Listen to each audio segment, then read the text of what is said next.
Olá, hoje a gente mergulha num tema bem crítico. A resposta fisiológica, aquela super rápida, do corpo quando há uma perda grande de sangue, sabe? A hipovolemia, como numa hemorragia grave. A nossa conversa vai se basear num material bem detalhado sobre esses mecanismos que o corpo aciona para compensar. O objetivo é claro, entender direitinho como o sistema cardiovascular reage, quase que no susto, para tentar segurar a pressão arterial e garantir que o sangue chegue nos órgãos vitais. Ok, vamos lá então. O ponto de partida que o material destaca é, claro, a queda brusca da pressão arterial. Isso acontece porque o volume de sangue dentro dos vasos diminui, né? E quem percebe isso primeiro, segundo a análise, são os barorreceptores. Como é que eles entram nessa história? Exato. O material que a gente viu detalha bem esses caras. Os barroreceptores são, na verdade, mecanorreceptores. Eles ficam principalmente no arco da aorta e nos seios carotídeos.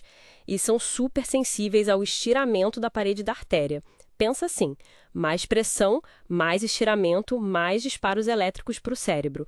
Menos pressão. Menos estiramento, menos disparos. Faz sentido. Isso. E na hipovolemia, com a pressão lá embaixo, as artérias esticam bem menos. Essa diminuição nos disparos é um sinal de alerta que vai direto para o núcleo solitário, lá no tronco encefálico. Hum. E o cérebro interpreta isso de uma forma bem específica, né?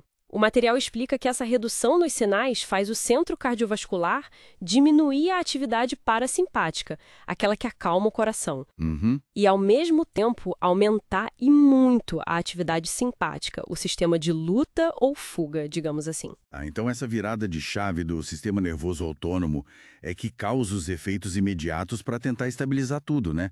O material liga uma coisa na outra. Precisamente. Esse aumento do tono simpático, que as fontes detalham, tem dois efeitos principais e bem rápidos. Primeiro, causa vasoconstrição. Os vasos sanguíneos lá da periferia se apertam. Isso aumenta a resistência para o sangue passar e ajuda a direcionar o fluxo para os órgãos mais importantes, como cérebro e coração. É como pisar na mangueira para a água ir mais longe. Entendi. Aumenta a pressão no sistema. Exato. E o segundo efeito é no coração mesmo. O estímulo simpático acelera os batimentos, a frequência cardíaca, e aumenta a força da contração do músculo cardíaco, a contratilidade. Os dois juntos, frequência e força maiores, aumentam o débito cardíaco, quer dizer, a quantidade de sangue que o coração bombeia por minuto. É uma tentativa de compensar o volume que foi perdido e levantar a pressão. Ok, essa resposta via barorreflexo é bem rápida e faz sentido.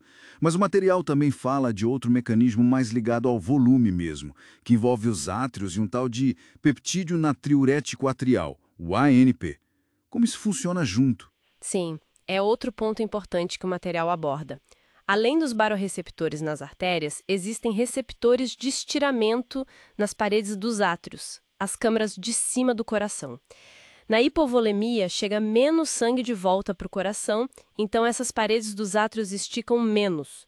E o que o material mostra é que esse menor estiramento atrial leva a uma diminuição na liberação desse hormônio, o ANP. E por que diminuir o ANP ajuda? Qual a função normal dele? Boa pergunta. Normalmente, o ANP faz o contrário do que a gente precisa na hipovolemia. Ele sinaliza para os rins eliminarem mais sódio e água. E também causa vasodilatação, ou seja, ele age para baixar o volume de sangue e a pressão quando estão altos. Então na hipovolemia, o corpo inteligentemente reduz o ANP para não perder mais líquido e para não baixar mais ainda a pressão. É uma medida de conservação. Exatamente. O corpo está desligando um sinal que naquele momento seria prejudicial. É para segurar o volume que ainda resta. Entendi perfeitamente. E o material faz até uma comparação com a situação inversa, a hipervolemia, o excesso de volume, né? Nesse caso, teria mais estiramento nas artérias e nos átrios, isso aumentaria os disparos dos barorreceptores e também a liberação de ANP. E os efeitos seriam os opostos: menos atividade simpática, vasodilatação, mais xixi para eliminar o excesso. A comparação ajuda a fixar, né? Ajuda muito. E tem uma coisinha técnica interessante que os documentos apontam. Geralmente, tem uma relação inversa entre o disparo dos barorreceptores e a contratilidade do coração via sistema nervoso autônomo. E uma relação direta entre o estiramento, que afeta tanto os barorreceptores quanto a liberação de ANP, e a própria liberação de ANP. São sistemas que conversam, respondendo juntos à pressão e ao volume. Então, resumindo os pontos técnicos-chave que a gente tirou desse material.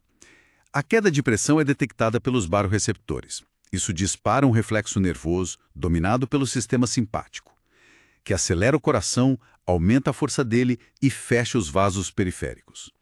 Ao mesmo tempo, a falta de volume diminui o estiramento dos átrios, o que reduz a liberação de ANP, um hormônio que normalmente faria a gente perder volume. As duas coisas trabalham juntas para manter a pressão e a circulação. Exato.